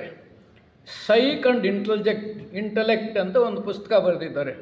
ಅದರಲ್ಲಿ ಬರೀತಾರೆ, ಪ್ರಾಪಂಚಿಕ ವಸ್ತುಗಳ ಸುಖವನ್ನು ಕಾಣುವ ಮನಸ್ಸಿನ ವಿಕಾಸದ ಹಂತವನ್ನು ನಾವು ಇವಾಗ ಕಾಣುತ್ತಿದ್ದೇವೆ. ಮನಸ್ಸು ಮಾತ್ರ ಬೆಳೀತಾ ಇದೆ, ನಮಗೆ ಬುದ್ಧಿ ಬೆಳವಣಿಗೆ ಆಗ್ತಾ ಇಲ್ಲ, ಮನಸ್ಸು ಬೆಳೀತಾ ಇದೆ. ಹೆಚ್ಚಿನ ಜನರಿಗೀಗ ತಮಗೆ ಸೌಕರ್ಯ ಮತ್ತು ಸಂತೋಷವನ್ನು ನೀಡುವ ಜ್ಞಾನದಲ್ಲಿ ಆಸಕ್ತರಾಗಿದ್ದಾರೆ. ನಮಗೆ ಎಂಥ ಜ್ಞಾನ ಬೇಕು ಅಂದರೆ, ನಾನು ಸಂತೋಷವಾಗಿರಬೇಕು, ನನ್ನ ಸಂಸಾರ ಚೆನ್ನಾಗಿರಬೇಕು, ಆಸ್ತಿ ಪಾಸ್ತಿ ಮಾಡಬೇಕು, ಈ ಥರದ ಜ್ಞಾನ ನಮ್ಮಲ್ಲಿ ಹೆಚ್ಚಿಗೆ, ಅಂದರೆ ಮನಸ್ಸಿನ ಬೆಳವಣಿಗೆ ಹೆಚ್ಚಾಗ್ತಾ ಇದೆ. ಹಾಗೆ ಇದರ ಜೊತೆಗೆ ಆಳವಾದ ಅಂತರಂಗವನ್ನು ಸ್ಪರ್ಶಿಸುವ ವಿಷಯಗಳಲ್ಲಿ ಆಸಕ್ತರಾಗಿಲ್ಲ. ಜನ ಎಲ್ಲ ಸುಖಭೋಗಗಳ ಬಗ್ಗೆ, ಪ್ರಾಪಂಚಿಕ ವಿಷಯಗಳ ಬಗ್ಗೆ ಮನಸ್ಸು ಮಾಡ್ತಾ ಇದ್ದಾರೆ ಹೊರತು ಬ್ರಹ್ಮಜ್ಞಾನದ ಬಗ್ಗೆ ಬುದ್ಧಿಯನ್ನು ಬೆಳೆಸ್ಕೊತಾ ಇಲ್ಲ. ಇದು ನಮ್ಮ ಮನಸ್ಸಿನ ಸ್ಥಿತಿ ಅಂತಾರೆ ಮಾನವ. ಅಂದರೆ ನಾವು ಥಿಯಾಸಾಫಿಕಲ್ ಸೊಸೈಟಿ ವಾಂಗ್ಮಯದಲ್ಲಿ ಪುಸ್ತಕಗಳಲ್ಲಿ ಏನು ಓದ್ತೀವಿ, ಮನಸ್ಸು ಎರಡು ಥರ ಕೆಲಸ ಮಾಡುತ್ತೆ, ಕೆಳಗಿನ ಮನಸ್ಸು, ಮೇಲಿನ ಮನಸ್ಸು ಅಂತ, ಅಧೋ ಮನಸ್ಸು, ಊರ್ಧ್ವ ಮನಸ್ಸು. ಈ ಕೆಳಗಿನ ಮನಸ್ಸೆಲ್ಲನೂ ಈ ಕಡೆ ಪ್ರಾಪಂಚಿಕ ವಿಷಯಗಳ ಬಗ್ಗೆ ಚಿಂತನೆ ಮಾಡ್ತಾ ಇರುತ್ತೆ. ನಮ್ಮ ಮನಸ್ಸನ್ನು ಬುದ್ಧಿ ತತ್ವದ ಕಡೆ ಬೆಳೆಸ್ಕೋಬೇಕು ಅಂತಕ್ಕಂಥದ್ದು ಇಲ್ಲಿ ಅವರ ಅಭಿಪ್ರಾಯ. ಧರ್ಮದ ಬಗ್ಗೆ ಹೇಳ್ತಾರೆ ಅವರು. ಧರ್ಮ ಅಂದರೆ ನಾವು ಸಾಮಾನ್ಯವಾಗಿ ಧರ್ಮ ಅಂದ ತಕ್ಷಣ ಮತಗಳ ಕಡೆ ಹೊರಟೋಗುತ್ತೆ ನಮ್ಮ ಮನಸ್ಸು. ಹಿಂದೂ ಧರ್ಮ, ಜೈನ ಧರ್ಮ ಆ ಥರ ಅಲ್ಲ. ಧರ್ಮ ಇರೋದು ಒಂದೇ, ಇದು ಬಹಳ ಮುಖ್ಯ. ಅವೆಲ್ಲ ಮತಗಳು, ಜೈನ ಮತ, ಹಿಂದೂ ಮತ, ಕ್ರೈಸ್ತ ಮತ, ಅವರವರ ಅಭಿಪ್ರಾಯಗಳನ್ನು ಬರ್ಕೊಂಡಿದ್ದಾರೆ ಮತಾಚಾರ್ಯರು. ಜೈನ ಮತ ಅಂದರೆ ಜನರ ಅಭಿಪ್ರಾಯ ಏನು ಬರೀತಾರೆ, ಅಹಿಂಸೆ, ಯಾವುದೇ ಕಾರಣಕ್ಕೆ ಯಾವುದೇ ಜೀವಿಗೆ ಹಿಂಸೆ ಮಾಡಬಾರ್ದು, ಅದು ಅವ್ರ ತತ್ವ. ಹಾಗಾಗಿ ಧರ್ಮ ಎಲ್ಲರಿಗೂ ಒಂದೇ, ಇದು ನಾವು ಮನಸ್ಸಿನಲ್ಲಿ ಇಟ್ಕೋಬೇಕು. ಧರ್ಮದ ಬಗ್ಗೆ ಒಬ್ಬ ವ್ಯಕ್ತಿ ಒಂದು ಅರ್ಥವನ್ನು ಕಂಡಿದ್ದರೆ ಮತ್ತೊಬ್ಬರು ಬೇರೆ ಅರ್ಥವನ್ನು ಕಾಣಬಹುದು. ಅಂದರೆ ಧರ್ಮ 10 ವಿಷಯಗಳ ಸದ್ಗುಣಗಳನ್ನು ತಿಳಿಸುತ್ತೆ. ಇಲ್ಲಿ ಜ್ಞಾಪಕ ಇಟ್ಕೋಬೇಕು. ಧರ್ಮ ಒಂದೇ ಅಲ್ಲ, 10 ಸದ್ಗುಣಗಳನ್ನು ತಿಳಿಸುತ್ತೆ. ಆ ಸದ್ಗುಣಗಳಲ್ಲಿ ಯಾವುದಾದ್ರೂ ಕೆಲವನ್ನು ಒಂದು ಮತ ಪಾಲನೆ ಮಾಡುತ್ತೆ. ಇದು ಆ ಮತದ ಧರ್ಮ ಅಂತೀವಿ. ಆ ಮತದ ಧರ್ಮ, ಈ ಹಿಂದೂ ಮತದ ಧರ್ಮ ಅಂದರೆ ಏನಂದರೆ ತ್ಯಾಗ ಮನೋಭಾವವನ್ನು ಬೆಳೆಸ್ಕೊಳ್ಳೋದು ಮತ್ತು ದಾನ ಗುಣವನ್ನು ಬೆಳೆಸ್ಕೊಳ್ಳೋದು, ಇದು ಹಿಂದೂ ಮತದ ಧರ್ಮ. ಹೀಗೆ ನಾವು ಅರ್ಥ ಮಾಡಿಕೊಂಡ್ರೆ ಈಗ ನಮಗೆ ಧರ್ಮದ ಬಗ್ಗೆ ಗೊತ್ತಾಗುತ್ತೆ. ಅವರು ಹೇಳ್ತಾರೆ, ಕೆಲವರಿಗೆ ಕರ್ತವ್ಯವೇ ಧರ್ಮ. ನಮ್ಮ ಭಗವದ್ಗೀತೆ ಹೇಳುತ್ತೆ ಕರ್ತವ್ಯ ಧರ್ಮ. ನೀನು ಒಬ್ಬ ರಾಜನಾಗಿ ನಿನ್ನ ಧರ್ಮ ಯಾವುದು ಅಂದರೆ ನಿನ್ನ ಕರ್ತವ್ಯ ಏನು? ನಿನ್ನ ಕರ್ತವ್ಯ ಅರ್ಜುನನಿಗೆ ಒಬ್ಬ ರಾಜನಾಗಿ ಕ್ಷತ್ರಿಯನಾಗಿ ಯುದ್ಧ ಮಾಡುವುದು ಅವನ ಕರ್ತವ್ಯ, ಅದೇ ಅವನಿಗೆ ಧರ್ಮ. ಹಾಗೆ ಇನ್ನೊಬ್ಬನಿಗೆ, ಒಬ್ಬ ಬ್ರಹ್ಮಜ್ಞಾನಿಗೆ ಜ್ಞಾನ ಸಂಪಾದನೆ ಕರ್ತವ್ಯ. ಎಲ್ಲ ಕೆಲಸಗಳಲ್ಲಿಯೂ ಅವನವನ ಕರ್ತವ್ಯ ಪಾಲನೆ ಮಾಡೋದು ಧರ್ಮ ಅಂತ ಕೆಲವರು ಹೇಳ್ತಾರೆ. ಆದರೆ ಇನ್ನು ಕೆಲವರು ತಾವು ಆರ್ಜಿಸುವ ಸಂಪತ್ತನ್ನು ದಾನ ಮಾಡುವುದು ಕರ್ತವ್ಯ, ದಾನ ಮಾಡುವುದೇ ಕರ್ತವ್ಯವಾಗಬೇಕು ಅಂತ ಕೆಲವರಿಗೆ. ನಮ್ಮಲ್ಲಿ ಅನೇಕ ಪುರಾಣಗಳಲ್ಲೆಲ್ಲ ಓದ್ತೀವಿ, ಬಹಳಷ್ಟು ಧರ್ಮದ ಬಗ್ಗೆ ಬಹಳ ಚೆನ್ನಾಗಿ ಅಭಿಪ್ರಾಯ ವ್ಯಕ್ತಪಡಿಸ್ತಾರೆ. ಹಾಗೆ ಮತ್ತೊಬ್ಬರಿಗೆ ತಮ್ಮ ಬದುಕಿನ ಒಂದು ಹಂತದಲ್ಲಿ ಪ್ರಾಪಂಚಿಕವೆನಿಸಿದ್ದನ್ನು ತ್ಯಾಗ ಮಾಡುವುದೇ ಧರ್ಮವಾಗಬಹುದು. ಏನೇನು ಸಂಪಾದನೆ ಮಾಡಿತ್ತು ಅದನ್ನು ತ್ಯಾಗ ಮಾಡೋದು, ತ್ಯಾಗ ಜೀವನ ಮಾಡೋದು. ಹೀಗೆ ಕರ್ತವ್ಯ, ದಾನ, ತ್ಯಾಗ ಇವು ಒಬ್ಬೊಬ್ಬರು ಬೇರೆ ಬೇರೆ ಥರ ಇರುತ್ತೆ. ಬಹುಶಃ ಭಾರತವು ಮಾತ್ರ ಕೊನೆಯದ್ದನ್ನು ಹೆಚ್ಚು ಬೆಲೆ ಕೊಟ್ಟಂತೆ ಕಾಣುತ್ತದೆ. ಕೊನೆಯದ್ದು ಅಂದರೆ ಯಾವುದದು? ತ್ಯಾಗ ಮಾಡುವುದೇ ಧರ್ಮವಾಗಬೇಕು. ಭಾರತದಲ್ಲಿ ನಾನು ಕಂಡಂತೆ ಭಾರತೀಯರಿಗೆ ತ್ಯಾಗ ಮನೋಭಾವ ಇದೆ ಅಂತ ಅವರೇ ಒಪ್ಕೊಳ್ತಾರೆ. ಇಲ್ಲಿ ಕೆಲವು ಬೇರೆ ಬೇರೆ ದೇಶಗಳು ಅವರೆಲ್ಲ ಏನು ಸಂಪಾದನೆ ಮಾಡೋದು, ಇನ್ಯಾವುದೋ ಕಂಡು ಹಿಡಿಯೋದು, ಇನ್ನೇನೋ ಮಾಡೋದು, ಇವೆಲ್ಲ ಇವತ್ತು ನಾವು ನೋಡ್ತಾ ಇದ್ದೀವಿ. ಆದರೆ ಭಾರತೀಯರಿಗೆ ಅವರ ಮುಖ್ಯವಾದ ಕರ್ತವ್ಯ ತ್ಯಾಗ ಮನೋಭಾವವನ್ನು ಬೆಳೆಸ್ಕೊಳ್ಳೋದು ಅಲ್ಲಿ ನಾನು ಕಾಣ್ತೇನೆ ಅಂತಾರೆ. ಹಾಗೆ ಧರ್ಮವೆಂದರೆ ಒಬ್ಬ ವ್ಯಕ್ತಿಯನ್ನು ರಕ್ಷಿಸುವ ಆತನ ಸನ್ನಡತೆಯನ್ನು ಹಾಗೂ ನೈತಿಕ ಧರ್ಮವನ್ನು ಎರಡು ಮೂಲಭೂತ ಅಂಶಗಳ ಆಧಾರದ ಮೇಲೆ ಅರ್ಥ ಮಾಡ್ಕೋಬೇಕು ಅಂತಾರೆ. ಧರ್ಮವನ್ನು ರಕ್ಷಿಸ್ತಕ್ಕಂಥವ್ರು, ಇನ್ನೊಬ್ಬರನ್ನು ರಕ್ಷಿಸ್ತಕ್ಕಂಥ, ಧರ್ಮ ರಕ್ಷಣೆ ಮಾಡ್ತಕ್ಕಂಥ ಸಾಮರ್ಥ್ಯವನ್ನು ಬೆಳೆಸ್ಕೊಳ್ಳೋದು ನಮ್ಮ ಜೀವನದಲ್ಲಿ ಮುಖ್ಯವಾಗಬೇಕು ಅಂತಾರೆ. ಹಾಗೆ ಮಹಿಳೆಯರ ಬಗ್ಗೆ ತಮ್ಮ ಅಭಿಪ್ರಾಯವನ್ನು ಹೇಳ್ತಾರೆ. ಮಹಿಳೆಯರು ಅವರ ಜೀವನ, ಅವರ ಬಗ್ಗೆ. ಮಹಿಳೆಗೆ ಸಮಾಜದಲ್ಲಿ ಸೂಕ್ತ ಸ್ಥಾನ ಸಿಕ್ಕಿ ಆಕೆಯ ಪಾಲಿನ ವಿಶೇಷ ಕರ್ತವ್ಯ ಹಾಗೂ ಜವಾಬ್ದಾರಿಗಳನ್ನು ಅರ್ಥ ಮಾಡಿಕೊಳ್ಳುವವರೆಗೆ ಮಾನವರು ಸೂಕ್ತವಾದ ವಿಕಾಸದ ಗುರಿಯನ್ನು ಮುಟ್ಟಲಾರರು. ಮಹಿಳೆಗೆ ಏನೇನು ಸ್ವಾತಂತ್ರ್ಯ ಇದೆ, ಆಕೆಗೆ ಏನೇನು ನಾವು ನಮ್ಮ ಸಹಾಯ ಮಾಡಬಹುದು, ಆಕೆಯನ್ನು ಯಾವ ಸ್ಥಾನದಲ್ಲಿಟ್ಟು ನಾವು ನೋಡಬೇಕು ಅಂತ ಅರ್ಥ ಮಾಡಿಕೊಳ್ಳದೇ ಇದ್ದರೆ ನಮ್ಮ ವಿಕಾಸ ಆಗಲ್ಲ ಅಂತಾರೆ. ಇದು ನಮ್ಮ ಭಾರತೀಯ ಸಂಸ್ಕೃತಿಯಲ್ಲಿ ಬಹಳ ಚೆನ್ನಾಗಿ ಹೇಳ್ತಾರೆ. ಎಲ್ಲಿ ಸ್ತ್ರೀಗೆ ಗೌರವ ಇರುತ್ತೋ ಅಲ್ಲಿ ಸಂಪತ್ತಿರುತ್ತೆ, ಅಲ್ಲಿ ಸಂತೋಷ ಇರುತ್ತೆ. ಹಾಗಾಗಿ ಸ್ತ್ರೀ ಸ್ವಾತಂತ್ರ್ಯವನ್ನು ನಾವು ಅನುಮೋದಿಸಬೇಕು ಅಂತಾರೆ. ಇದನ್ನು ಬಹಳ ಮುಖ್ಯವಾಗಿ ಹೇಳ್ತಾರೆ. ಸ್ತ್ರೀಗೆ ಎಲ್ಲಿ ಗೌರವ ಇದೆಯೋ ಅಲ್ಲಿ ಸಂಪತ್ತಿರುತ್ತೆ ಅಂತಕ್ಕಂಥದ್ದು ಬಹಳ ಮುಖ್ಯ. ಮತ್ತು ವಿಕಾಸಕ್ಕೆ ಮಾರ್ಗನೂ ಆಗುತ್ತೆ ಅಂತ ಶ್ರೀರಾಮರವರು ಅಭಿಪ್ರಾಯ ವ್ಯಕ್ತಪಡಿಸ್ತಾರೆ. ಹಾಗೆ ಸಮಾನತೆ, ಸ್ವಾತಂತ್ರ್ಯ ಹಾಗೂ ಹೊಂದಾಣಿಕೆಯಿಂದ ಪುರುಷರು ಮತ್ತು ಸ್ತ್ರೀಯರು ತೃಪ್ತಿಯ ಜೀವನ ನಡೆಸಿದಾಗ ಮಾತ್ರ ಅವರಿಬ್ಬರ ನಡುವೆ ಸಂಬಂಧ ನಿಜವಾದುದಾಗಿರುತ್ತದೆ. ನಾವು ನೋಡ್ತಾ ಇದ್ದೀವಿ ಇವತ್ತಿನ ಪ್ರಪಂಚ ಹೇಗೆ ನಡೀತಾ ಇದೆ, ಇವತ್ತಿನ ಸ್ತ್ರೀಯರು ಯಾವ ವರ್ತನೆ ಮಾಡ್ತಾ ಇದ್ದಾರೆ, ಪುರುಷರು ಯಾವ ಥರ ವರ್ತನೆ ಮಾಡ್ತಾ ಇದ್ದಾರೆ. ನಾವು ಯೂಟ್ಯೂಬ್ನಲ್ಲಿ ಇದರಲ್ಲಿ ನ್ಯೂಸ್ನಲ್ಲಿ ಎಲ್ಲ ನೋಡ್ತೀವಿ. ಮದುವೆ ಮಾಡ್ಕೊಳ್ತಾರೆ, ಒಂದಷ್ಟು ದಿನಕ್ಕೆ ಡೈವೋರ್ಸ್ಗಳು ಹೋಗಯ್ಯ ಅಂತಾರೆ, ಅಥವಾ ಇನ್ನೇನೋ ಮಾಡ್ಕೊತಾರೆ. ಇದೆಲ್ಲ ಇದೆ. ಇಬ್ಬರು ಜಗಳ ಆಗ್ತಾರೆ, ಎರಡನೇ ಮದುವೆ ಮಾಡ್ಕೊತಾರೆ, ಮೂರನೇ ಮದುವೆ ಮಾಡ್ಕೊತಾರೆ. ಇವತ್ತೆಲ್ಲ ನೋಡ್ತಾ ಇದ್ದೀವಿ ನಾವು. ಆದರೆ ನಿಜವಾಗಿಯೂ ಭಾರತೀಯರು ಆ ಥರ ಜೀವನ ಮಾಡಿಲ್ಲ. ಮೂಲಕ್ಕೆ ಹೋದರೆ ನಾವು ಒಂದು ಸಲ ಮದುವೆ ಆಯಿತು ಅಂದರೆ ಜೀವನದುದ್ದಕ್ಕೂ ಕಷ್ಟವೋ ಸುಖವೋ ಅಲ್ಲೇ ಇರಬೇಕು. ಅದೇ ನಮ್ಮ ಧರ್ಮ, ಅದು ಧರ್ಮ, ನಮ್ಮ ಭಾರತೀಯ ಧರ್ಮ. ಅದೇ ಇವತ್ತು ಏನು ಪರಿಸ್ಥಿತಿ ನೋಡ್ತಾ ಇದ್ದೀವಿ, ಯಾವ ಥರ ವರ್ತಿಸ್ತಾ ಇದ್ದಾರೆ, ಯಾವ ಥರ ಉಡುಪು ಹೇರ್ ಸ್ಟೈಲು, ಉಡುಪು ಎಲ್ಲಿಯೋ ಹೆಣ್ಣು ಮಕ್ಕಳೆಲ್ಲ ಹೆಂಗೆ ವರ್ತಿಸ್ತಾ ಇದ್ದಾರೆ. ಯಾವ ಸ್ಥಿತಿಗೆ ಬಂದಿದ್ದೀವಿ ನಾವು. ಭಾರತೀಯರು ಮಾರ್ಗದರ್ಶಕರಾಗಿರಬೇಕು ಜಗತ್ತಿಗೆ. ಇದು ನಾನು ಹೇಳ್ತಾ ಇರೋದಲ್ಲ, ಕರ್ನಲ್ ಆಲ್ಕಾಟ್ರು ಮೊದಲು ಹೇಳಿರೋ ಮಾತು, ಬೆಸೆಂಟ್ರು ಹೇಳಿರೋ ಮಾತು, ಬ್ಲಾವೆಟ್ಸ್ಕಿ ಅವರು ಹೇಳಿರೋ ಮಾತು. ಆ ಬೆಸೆಂಟ್ರು ಭಾರತದಲ್ಲಿದ್ದಾಗ ಸೀರೆ ಕಟ್ಕೊಂಡು ಅದನ್ನು ಸರಿಯಾಗಿ ಹಿಂಗೆ ಹಿಡ್ಕೊಳ್ತಾರೆ ಅವರು. ಅದು ಯಾಕೆ ಅಂದರೆ ಅಭ್ಯಾಸ ಇಲ್ಲ. ಅಷ್ಟೊಂದು ಗೌರವ ನಮ್ಮ ಭಾರತೀಯ ಸಂಸ್ಕೃತಿಯ ಬಗ್ಗೆ ವ್ಯಕ್ತಪಡಿಸಿದ್ದಾರೆ ಅವರೆಲ್ಲ. ಇದು ನಮ್ಮ ಹೆಣ್ಣು ಮಕ್ಕಳು ತಿಳ್ಕೋಬೇಕಾಗಿರ್ತಕ್ಕಂಥ ವಿಷಯ. ನಾವು ಎಂಥ ಮಕ್ಕಳನ್ನು ಯಾವ ಥರ ಬೆಳೆಸ್ತಾ ಇದ್ದೀವಿ, ಅವರೆಲ್ಲ ಯಾಕೆ ತಿರುಗ್ತಾ ಇದ್ದಾರೆ ಸಮಾಜದಲ್ಲಿ. ಮೊನ್ನೆ ನಾನು ಇದರಲ್ಲಿ ಮೆಟ್ರೋದಲ್ಲಿ ಹತ್ತಿದ್ರೆ ಒಂದು ಹೆಣ್ಣು ಮಗು ಕಾಲು ಮೇಲೆ ಕಾಲು ಹಾಕ್ಕೊಂಡು ಹಿಂಗೆ ಕಾಲು ಅಲ್ಲಾಡಿಸ್ಕೊಂಡು ಇದು ಫೋನ್ನಲ್ಲಿ ಏನೋ ನೋಡ್ತಾ ಇದ್ದಾರೆ. ಅವ್ರು ಯಾರೋ ಬರ್ತಾ ಇದ್ದಾರೆ, ಅವ್ರ ಬಗ್ಗೆ ನಮಗೇನು ಅನ್ನಿಸಲ್ಲ ಅಂತಕ್ಕಂಥದ್ದು ಕೂಡ ಇಲ್ಲವೇ ಇಲ್ಲ. ಆ ಥರ ಹೆಣ್ಣು ಮಕ್ಕಳು ಬೆಳೀತಾ ಇದ್ದಾರೆ. ಇದಕ್ಕೆಲ್ಲ ನಾವು ಯಾರು ಜವಾಬ್ದಾರಿ ಅಂದರೆ ನಮ್ಮೆಲ್ಲರ ಜವಾಬ್ದಾರಿ, ಪೋಷಕರ ಜವಾಬ್ದಾರಿ, ಮತ್ತು ಸ್ಕೂಲ್ನಲ್ಲಿ ಶಿಕ್ಷಕರ ಜವಾಬ್ದಾರಿ ಬಹಳ ಮುಖ್ಯವಾಗಿ. ಇದ್ರ ಬಗ್ಗೆ ನಾವು ಹೇಳ್ತಾ ಇಲ್ಲ. ನಾನು ಒಬ್ಬ ಶಿಕ್ಷಕನಾಗಿ 50 ವರ್ಷ ನನ್ನ ಸರ್ವೀಸ್ನಲ್ಲಿ ರಿಟೈರ್ ಆದಮೇಲೆ 15 ವರ್ಷ ಪ್ರೈವೇಟ್ ಸ್ಕೂಲ್ಗಳಲ್ಲಿ ಕೆಲಸ ಮಾಡ್ತಾಯಿದ್ದೆ. ಎಲ್ಲಿ ನೋಡಿದ್ರೂ ಟೆಸ್ಟಿಗೆ ತಯಾರು ಮಾಡುವುದು, ಪರೀಕ್ಷೆಗೆ ತಯಾರು ಮಾಡುವುದೇ ಹೊರತು ನಮ್ಮ ಸಂಸ್ಕೃತಿಯ ಬಗ್ಗೆ, ನಮ್ಮ ಆಚಾರ ವ್ಯವಹಾರಗಳ ಬಗ್ಗೆ, ಶಿಸ್ತಿನ ಬಗ್ಗೆ ಎಲ್ಲೂ ಆ ಹುಡುಗರು ಬರೀ ಚಪ್ಪಲಿನ ಹಿಂಗೆ ಅಂತಾರೆ, ಅಲ್ಲೆಲ್ಲ ಬಿದ್ದಿರ್ತವೆ. ಶಿಕ್ಷಕರು ಹಂಗೆ ಓಡು ನಾನು ಹೋಗಿ ಸುಮಾರು ಕಡೆ ಎಲ್ಲ ನಾನೇ ಜೋಡಿಸಿ ಮಕ್ಕಳಿಗೆ ಎಲ್ಲ ಹೇಳಿ ಎಲ್ಲ ನೋಡಪ್ಪ ಹಿಂಗೆ ಮಾಡಬಾರ್ದು. ಇದು ಇವತ್ತಿನ ಪರಿಸ್ಥಿತಿ. ಮನೆಗಳೆಲ್ಲೂ ನೋಡಬೇಕು ನೀವು, ಹೆಣ್ಣು ಮಕ್ಕಳಿಗೆ ಎಷ್ಟು ಹೋಗ್ತಾರೆ, ಒಳಗಡೆ ಹೋಗ್ತಾರೆ. ಇದನ್ನೆಲ್ಲ ನಾವು ತಿಳ್ಕೋಬೇಕು. ಶ್ರೀರಾಮವರು ಸ್ತ್ರೀ ಸ್ವಾತಂತ್ರ್ಯ ಬರೀ ಸ್ವಾತಂತ್ರ್ಯ ಅಲ್ಲ, ಶಿಸ್ತೂ ಕಲಿಸಬೇಕು. ಶಿಸ್ತು ಬಹಳ ಮುಖ್ಯ. ಹಾಗಾಗಿ ನಾವು ಏನು ಪೇರೆಂಟ್ಸ್ ಆಗಿ, ಪೋಷಕರಾಗಿ ನಾವು ಇವನ್ನೆಲ್ಲ ಗಮನಿಸಬೇಕು.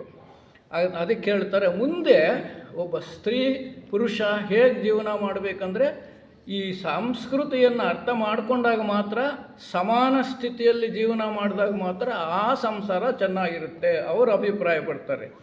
ಮತ್ತು ಯೋಗ ಪಥದ ಬಗ್ಗೆ ಪ್ರಸ್ತಾಪ ಮಾಡ್ತಾರೆ. ಯೋಗ ಪಥ ಈಗಿನೆಲ್ಲ ನಾವು ಎಲ್ಲ ವೇದಗಳು, ಉಪನಿಷತ್ತುಗಳು, ಭಾಗವತ, ಭಗವದ್ಗೀತೆ, ಬ್ರಹ್ಮಸೂತ್ರಗಳು ಎಲ್ಲ ಹೇಳ್ತಾ ಇರತಕ್ಕಂಥದ್ದು, ಆಮೇಲಿಂದ ಬ್ರಹ್ಮಜ್ಞಾನ ಸಾಹಿತ್ಯ ಎಲ್ಲ ಹೇಳ್ತಾ ಇರೋದು ಯೋಗ ಪಥವನ್ನೇ.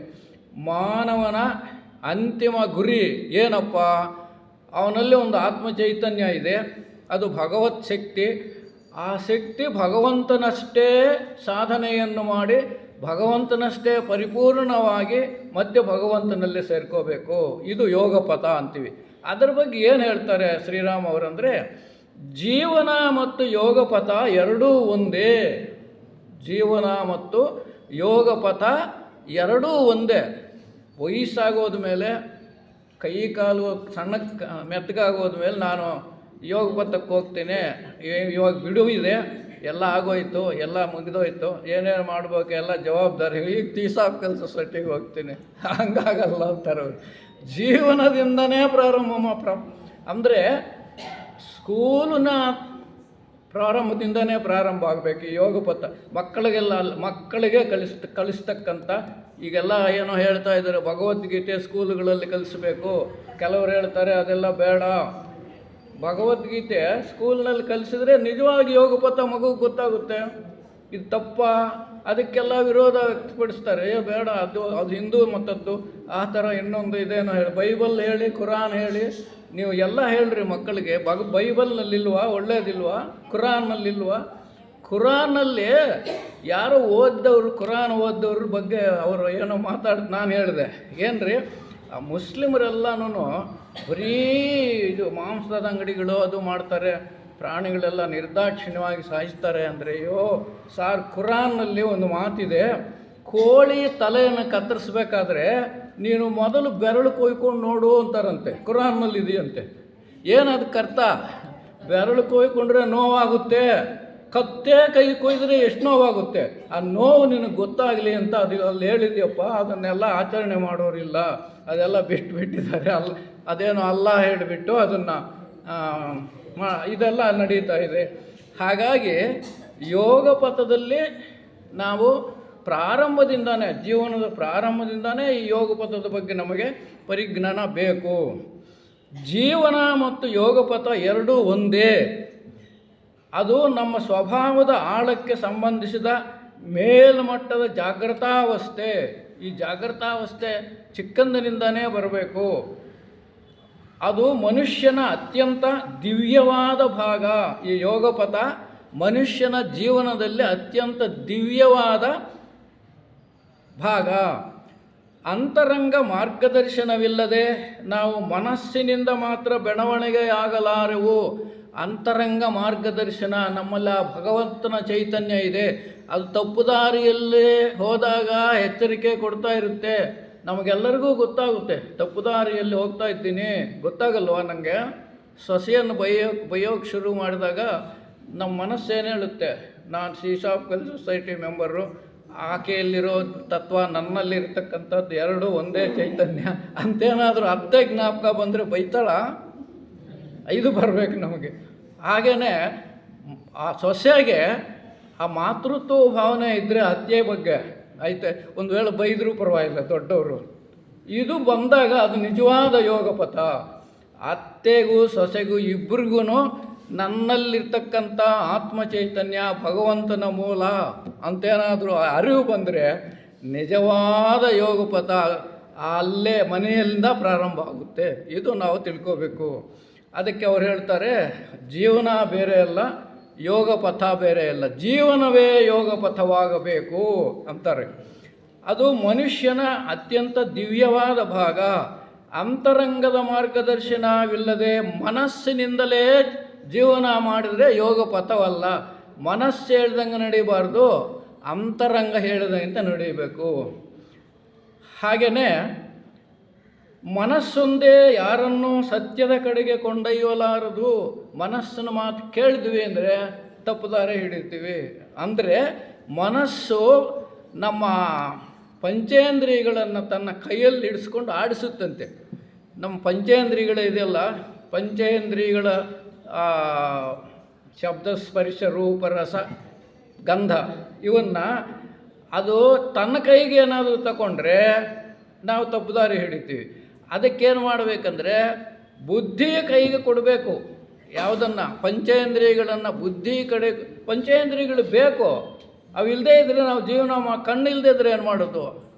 ಕಿವಿ ಇಲ್ಲದಿದ್ದರೆ ಏನು ಮಾಡೋದು? ಅದಕ್ಕೆ ಬೇಕು. ಆದರೆ ಅವನ್ನು ಸನ್ಮಾರ್ಗದಲ್ಲಿ ತೆಗೆದುಕೊಂಡು ಹೋಗ್ತಕ್ಕಂಥ ಬುದ್ಧಿ ಕಡೆಗೆ ಕೊಟ್ಟರೆ ನಾವು ಉದ್ಧಾರ ಆಗ್ತೀವಿ. ಮನಸ್ಸಿನ ಕೈ ಕೊಟ್ಟರೆ ಸ್ವಲ್ಪ ಎಡವಟ್ಟಾಗುತ್ತೆ. ಹಾಗಾಗಿ ಎಚ್ಚರಿಕೆಯಿಂದ ಇರಬೇಕು. ಅದೇ ಯೋಗ ಪಥ ಅಂತಾರೆ ಅವರು. ಹಾಗೆ ಏಕೆ ಅಂದರೆ ಮನಸ್ಸು ಆಚೆ ಈಚೆ ಹೋಗುತ್ತದೆ, ಮನಸ್ಸು ಆಚೆ ಈಚೆ ಹೋಗುತ್ತದೆ. ಒಂದು ಸಲ ಸೊಸೈಟಿ ಮೀಟಿಂಗ್ ಇದೆ ಹೋಗುವಂತೆ, ಇನ್ನೊಂದು ಸಲ ಯಾರ್ದು ಮದುವೆ ಇದೆ ಹೋಗುವಂತೆ. ಯಾವುದು ನಾವು ಆರಿಸ್ಕೋಬೇಕು. ಯಾವುದು? ನಮ್ಮಲ್ಲಿ ಒಬ್ಬ ಕೋನಪರೆಡ್ಡಿ ಅಂತ ನಮ್ಮ ಸೊಸೈಟಿ ಪ್ರೆಸಿಡೆಂಟ್ ಆಗಿದ್ದರು, ಕೋನಕುಂಟ್ಲು ಬೋಡಂಪಲ್ಲಿ. ಅವರು ಯಾರ್ದೋ ಮದುವೆ ಮುಂಜಿ ಇನ್ನೇನೋ ಹೇಳಿದ್ರೆ, ಇಲ್ಲಪ್ಪ ನನಗೆ ಸೊಸೈಟಿ ಮೀಟಿಂಗ್ ಇದೆ, ನನಗೆ ಬರಲ್ಲ ಅಂತ ನಿರ್ದಾಕ್ಷಿಣ್ಯವಾಗಿ ಹೇಳ್ತಾಯಿದ್ರು. ಅದು ನಿಜವಾದ ಇತಿಹಾಸ. ಅಂದರೆ ಅವರನ್ನು ವಿರೋಧಿಸಿ ಅಂತಲ್ಲ, ಮುಖ್ಯವಾದ ಯಾವುದೋ ಅದನ್ನು ಆರಿಸ್ಕೋಬೇಕು ಅಂತಕ್ಕಂಥದ್ದು. ಹಾಗೆ ಬುದ್ಧಿಯ ಕೈಗೆ ಮನಸ್ಸನ್ನು ಕೊಡಬೇಕೇ ಹೊರತು ಮನಸ್ಸಿನ ಕೈಗೆ ಬುದ್ಧಿ ಕೊಡಬಾರ್ದು. ಇದು ಬಹಳ ಮುಖ್ಯ. ಮತ್ತು ಧ್ಯಾನದ ಬಗ್ಗೆ ಹೇಳ್ತಾರೆ. ಧ್ಯಾನ ಅಂದ ತಕ್ಷಣ ನಮ್ಮ ಮನಸ್ಸು ಎಲ್ಲಿಗೋಗುತ್ತೆ? ನಮ್ಮ ಸೊಸೈಟಿನವ್ರು ಹೇಳಿದ್ದಾರೆ, ESನಲ್ಲಿ ಹೇಳಿದ್ದಾರೆ, ದಿನ 3 ಸಲ ಧ್ಯಾನ ಮಾಡಬೇಕು. ಬೆಳಗ್ಗೆ ಕೂತ್ಕೊಂಡು ಧ್ಯಾನ ಮಾಡಬೇಕು, ಮಧ್ಯಾಹ್ನ ಮಾಡಬೇಕು. ಮಧ್ಯಾಹ್ನ ಒಂದು ವೇಳೆ ಏನೋ ಆಫೀಸ್ ಕೆಲಸ ಇದ್ದರೆ ಬೇಡ, ರಾತ್ರಿಗಾದರೂ ಮಾಡಬೇಕು. ಅದು ಧ್ಯಾನ ಅಲ್ಲ. ಅವ್ರು ಹೇಳ್ತಾರೆ, ನಾವು ನಮ್ಮ ಉದ್ದೇಶಗಳು ಹಾಗೂ ಆಲೋಚನೆಗಳ ಬಗ್ಗೆ ಎಚ್ಚರವಾಗಿರಬೇಕು. ಸದಾ ಆಲೋಚನೆಗಳು ಬರ್ತಾ ಇರುತ್ತೆ. ಧ್ಯಾನದಲ್ಲಿ ಮಾತ್ರ ಅಲ್ಲ, ಅಡುಗೆ ಮಾಡ್ತಾ ಇದ್ಬಿಟ್ಟು ಮಾಡೋವಾಗಲೂ ಏನೋ ಒಂದು ಆಲೋಚನೆ ಬರುತ್ತೆ. ಎಷ್ಟು ಉಪ್ಪು ಹಾಕಬೇಕು, ಎಷ್ಟು ಹುಳಿ ಹಾಕಬೇಕು, ಏನು ಮಾಡಬೇಕು.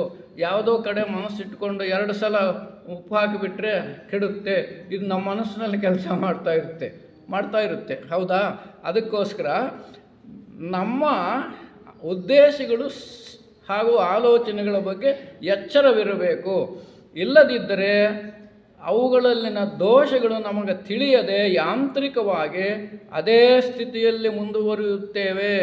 ಎಚ್ಚರಿಕೆ ಇಲ್ಲದೆ ಇದ್ದರೆ ನಮ್ಮ ಮನಸ್ಸಿಗೆ ಏನು ಬಂದರೆ ಅದು ಮಾಡ್ತಾ ಇರ್ತೀವಿ.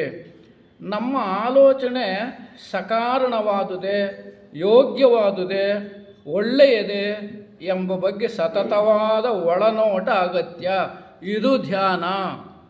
ನನ್ನ ಚಿಂತನೆಗಳು, ನೀವು ಎಲ್ಲಾದರೂ ಹೋಗ್ತಾಯಿರಿ, ಬಸ್ಗೆ ಹೋಗ್ತಾಯಿರಿ, ಇನ್ನೆಲ್ಲಾದರೂ ಹೋಗ್ತಾಯಿರಿ, ಏನೋ ಒಂದು ಆಲೋಚನೆ ಅಂತೂ ನಮ್ಮ ಮನಸ್ಸಿನಲ್ಲಿ ಇದ್ದೇ ಇರುತ್ತೆ.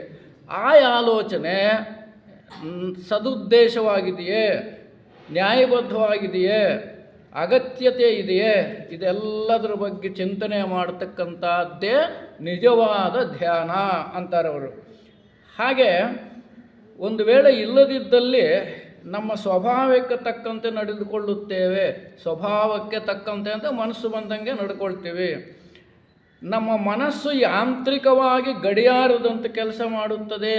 ಈ ಮನಸ್ಸು ಗಡಿಯಾರ ಹೋದಂಗೆ, ಗಡಿಯಾರ ಏನಾದ್ರು ನಿಲ್ಲುತ್ತಾ? ಹಾಗೆ ನಮ್ಮ ಮನಸ್ಸು ನಿಲ್ಲೋದೇ ಇಲ್ಲ. ಏನೋ ಒಂದು ಆಲೋಚನೆ ಮಾಡ್ತಾ ಇರುತ್ತೆ, ಅದು ಕೆಟ್ಟದ್ದೋ ಒಳ್ಳೆಯದೋ ಅಂತೂ ಮಾಡ್ತಾ ಇರುತ್ತೆ. ಆಗ ಎಚ್ಚರಿಕೆ ಹೆಂಗಿರಬೇಕಂದ್ರೆ, ಇದು ಒಳ್ಳೆಯದೇ ತಕ್ಷಣ ನಮ್ಮ ಮನಸ್ಸಿಗೆ ಬರಬೇಕು. ನನ್ನ ಚಿಂತನೆ ಒಳ್ಳೆಯದೆ. ಇಲ್ಲಿ ನಮಗೆ ಇದು ಬಹಳ ಮುಖ್ಯ. ಇದರಿಂದ ನಮ್ಮನ್ನು ನಾವು ಮೋಸಗೊಳಿಸಿಕೊಳ್ಳುತ್ತೇವೆ. ಒಂದು ವೇಳೆ ಯಾಂತ್ರಿಕವಾಗಿ ಮನಸ್ಸನ್ನು ಹರಿಯಲು ಬಿಟ್ಟರೆ ಮೋಸಕ್ಕೆ ಬೀಳ್ತೇವೆ, ಮೋಸ ಆಗುತ್ತೆ. ಪ್ರಾಮಾಣಿಕ ಇಲ್ಲದೆ ನಾವು ಧ್ಯಾನದ ಬಗ್ಗೆ ಮಾತನಾಡುತ್ತೇವೆ. ಪ್ರಾಮಾಣಿಕೆ ಇಲ್ಲದೆ ಧ್ಯಾನ ಬಗ್ಗೆ ಮಾತಾಡ್ತೀವಿ. ನಾನು ಯಾವುದೋ ಸಂಸ್ಥೆಯಲ್ಲಿ ಸದಸ್ಯನಾಗಿದ್ದೀನಿ, ಈಗೆಲ್ಲ ಧ್ಯಾನ ಕೇಂದ್ರಗಳು ಎಲ್ಲ ಬಂದಿವೆ. ಅಲ್ಲಿ ಹೋದರೆ ಬಹಳ ಚೆನ್ನಾಗಿ ಹೇಳ್ಕೊಡ್ತಾರೆ, ಧ್ಯಾನಕ್ಕೆ ಕುಂಡ್ರಿಸ್ತಾರೆ. ಕೂತ್ಕೊಳ್ಳಿ, ಪದ್ಮನಾಸನ ಹಾಕ್ಕೊಳ್ಳಿ, ಈ ಥರ ಹೇಳ್ತಾರೆ. ನೆಟ್ಟಕ್ಕೆ ಕೂತ್ಕೊಳ್ಳಿ, ಕಣ್ಣು ಮುಚ್ಕೊಳ್ಳಿ, ಇದೆಲ್ಲ ಧ್ಯಾನವೇ. ಕಣ್ಣು ಮುಚ್ಕೊಂಡ್ರೆ ನಮ್ಮ ಮನಸ್ಸಲ್ಲಿ ಕೆಲಸ ಮಾಡ್ತಾ ಇರುತ್ತೆ, ಮನೆ ಕಡೆನೋ ಇನ್ನೇನೋ ಮಾಡ್ತಾ ಇರುತ್ತೆ. ಅದನ್ನು ಬಿಟ್ಟು ನಮ್ಮ ಆತ್ಮದ ನಿರ್ದೇಶನದಲ್ಲಿ ನಾವು ಯೋಚನೆ ಮಾಡಬೇಕು. ಅಂತರಾತ್ಮನ ನಿರ್ದೇಶನದಲ್ಲಿ ಯೋಚನೆ ಮಾಡೋದು ನಮಗೆ ಬರಬೇಕು. ಅದು ನಿಜವಾದ ಧ್ಯಾನ, ಪ್ರಾಮಾಣಿಕತೆ ಅಂತಾರೆ. ಹಾಗೆಯೇ ಇತರರ ನೆರವು ಪಡೆಯಲು ಓಡಾಡುತ್ತೇವೆ. ಧ್ಯಾನಕ್ಕೋಸ್ಕರ ಇತರರ ನೆರವು, ಯಾವುದೋ ಸಂಘ ಸಂಸ್ಥೆ ಅವರು ಬಹಳ ಚೆನ್ನಾಗಿ ಹೇಳ್ಕೊಡ್ತಾರೆ, ಅದಕ್ಕೆಲ್ಲ ವ್ಯವಸ್ಥೆ ಮಾಡಿದ್ದಾರೆ. ಅದು ಯಾವುದೋ ಒಂದು ಕೂತ್ಕೊಳ್ಳೋಕ್ಕೆ ಒಂದು ಜಮಖಾನ ಅಥವಾ ಇನ್ನೇನೋ ಚಾಪೆ ಎತ್ಕೊಂಬನ್ನಿ, ಅದಕ್ಕೆ ಡ್ರೆಸ್ ಕೋಡ್ ಇರುತ್ತೆ, ಇಂಥ ಡ್ರೆಸ್ ಹಾಕ್ಕೊಂಬರ್ಬೇಕು, ಇವೆಲ್ಲ ಇರುತ್ತೆ. ಆದರೆ ಚಿಂತನೆ ನಮ್ಮ ಅಂತರಾತ್ಮನ ಬಗ್ಗೆ ನಮಗೆ ಗಮನ ಇದೆಯಾ? ಅವೆಲ್ಲ ಮುಖ್ಯ ಅಲ್ಲ. ನಿನ್ನ ಅಂತರಾತ್ಮ ಏನು ಹೇಳುತ್ತೆ ಹಾಗೆ ಚಿಂತನೆ ಮಾಡುವುದನ್ನು ಕಲಿತರೆ ಅದೇ ನಿಜವಾದ ಧ್ಯಾನ ಅಂತಾರೆ. ಹಾಗೆ ಅವ್ರು ಹೇಳ್ತಾರೆ, ಪ್ರಾಮಾಣಿಕತೆ ಇಲ್ಲದೆ ನಾವು ಧ್ಯಾನದ ಬಗ್ಗೆ ಮಾತನಾಡುತ್ತೇವೆ, ಇತರರ ನೆರವು ಪಡೆಯುತ್ತೇವೆ, ಇದರಿಂದ ಸಾಧನೆ ಸೊನ್ನೆ ಅಂತಾರೆ. ಅವೆಲ್ಲ ಏನಾದರೂ ಮಾಡ್ತಾಯಿದ್ರೆ, ಎಲ್ಲ ಗಡಿಯಾರದಂತೆ ನಿನ್ನ ಧ್ಯಾನ ಚಿಂತನೆ ನಡೀತಾ ಇದ್ದರೆ ಅದು ಶೂನ್ಯ. ಎಚ್ಚರಿಕೆಯಿಂದ ನಿರಂತರವಾಗಿ ಜೀವನದ ಎಲ್ಲ ಕೆಲಸಗಳಲ್ಲಿ ಮನಸ್ಸನ್ನು ನಾವು ಏಕಾಗ್ರಗೊಳಿಸಬೇಕು. ಮನಸ್ಸನ್ನು ಬಿಡೋಂಗಿಲ್ಲ, ಮನಸ್ಸು ಬೇಕು, ಇಂದ್ರಿಯಗಳೂ ಬೇಕು, ಆದರೆ ಅವುಗಳನ್ನು ಸನ್ಮಾರ್ಗದಲ್ಲಿ ನಡೆಸ್ತಕ್ಕಂಥ ನಮಗೆ ನಿರ್ದೇಶನ ಮಾಡೋ ಅಂತರಾತ್ಮನ ನಿರ್ದೇಶನದಲ್ಲಿ ನಾವು ನಡೀಬೇಕು. ಈ ಅಂತರಾತ್ಮ ಹೇಳಿದಂಗೆ ನಾವು ನಡೆಯೋದನ್ನು ಕಲಿತರೆ ಅದು ನಿಜವಾದ ಧ್ಯಾನ. ಅಂದರೆ ಧ್ಯಾನ ಅಂದರೆ ಏನು ಮಾಡಬೇಕು? ನಾವು ಕೂತ್ಕೊಂಡು ಬೆಳಗ್ಗೆ ರಾತ್ರಿ ಕೂತ್ಕೊಂಡು ಕಣ್ಣು ಮುಚ್ಕೊಂಡು ಮಾಡೋದಾ? ಸದಾ ಸಚ್ಚಿಂತನೆಯಲ್ಲಿ ನಡೆಯುವುದೇ ಧ್ಯಾನ.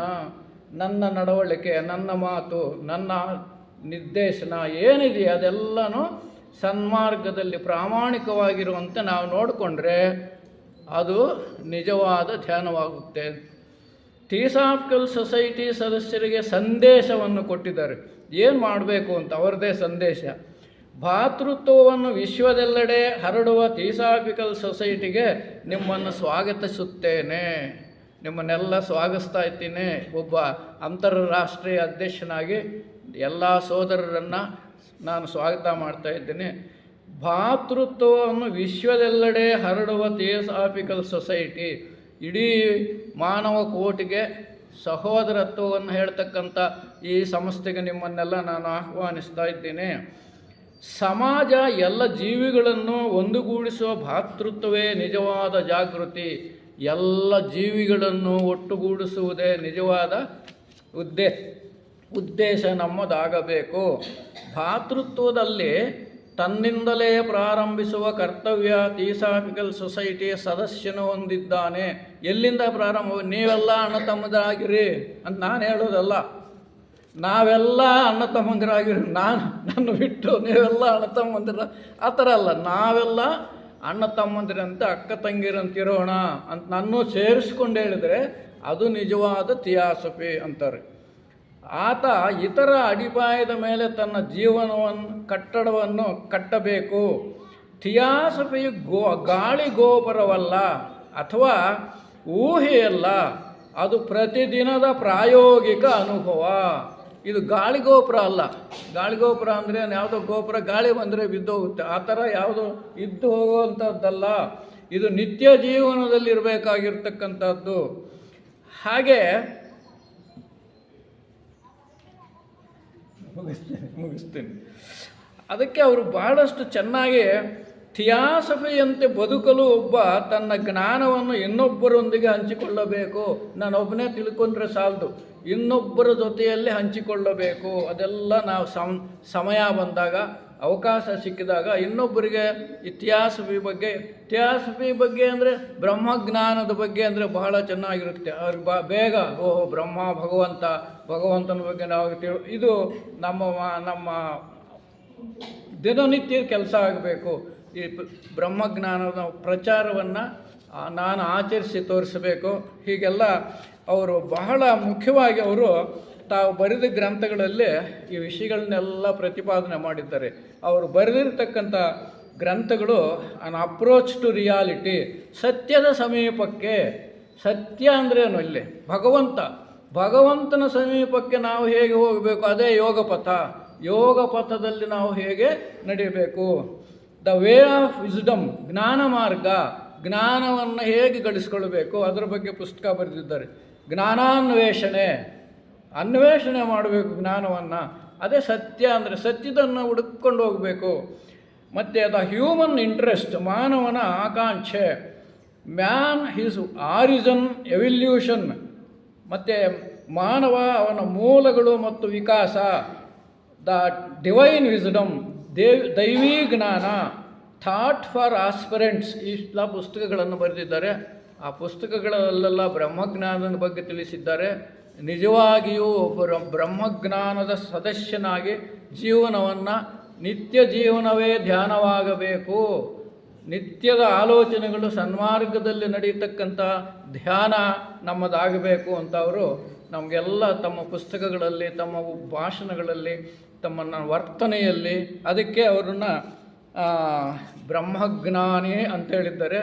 ಮತ್ತು ಬ್ರಹ್ಮರ್ಷಿ, ರಾಜರ್ಷಿ ಅಲ್ಲ, ಬ್ರಹ್ಮರ್ಷಿ. ಈ ರಾಜರ್ಷಿಗೂ ಬ್ರಹ್ಮರ್ಷಿಗೂ ಭಾಳ ವ್ಯತ್ಯಾಸ ಇದೆ, ಸಂದರ್ಭ ಇದೆ ಪುರಾಣದಲ್ಲಿ. ಅವಕಾಶ ಇಲ್ಲ, ಇನ್ನೊಂದು ಸಲ ಯಾವಾಗ ಸಮಯ ಸಿಕ್ಕಿದ್ರೆ ಹೇಳ್ತೇನೆ. ಈಗ ಎಲ್ಲ ವಿಷಯಗಳನ್ನು ನನಗೆ ಶ್ರೀರಾಮ ಅವರ ಬಗ್ಗೆ ನಾನು ಚಿಂತನೆ ಮಾಡಿದ್ದ ವಿಷಯಗಳನ್ನು ನಿಮ್ಮ ಮುಂದೆ ಇಡೋ ಪ್ರಯತ್ನ ಮಾಡಿದ್ದೇನೆ. ಈ ಅವಕಾಶ ಕೊಟ್ಟಿದ್ದಕ್ಕೆ ಇಲ್ಲಿನ ವ್ಯವಸ್ಥಾಪಕರಿಗೂ, ಕೇಳಿದ್ದಕ್ಕೆ ನಿಮ್ಮೆಲ್ಲರಿಗೂ ನನ್ನ ವಂದನೆಗಳನ್ನು ತಿಳಿಸ್ತಾ ನನ್ನ ಮಾತುಗಳನ್ನು ಮುಗಿಸ್ತಾ ಇದ್ದೀನಿ. ಓಂ ಶಾಂತಿ. ಈಗ ಟೀ ಕಾಫಿ ಬ್ರೇಕು ಎರಡೂ ಇದೆ, ಹಾಗಾಗಿ ಎಲ್ಲರೂ ಹೋಗೋಣ. ಇಷ್ಟು ಹೊತ್ತು ಸಹೋದರರು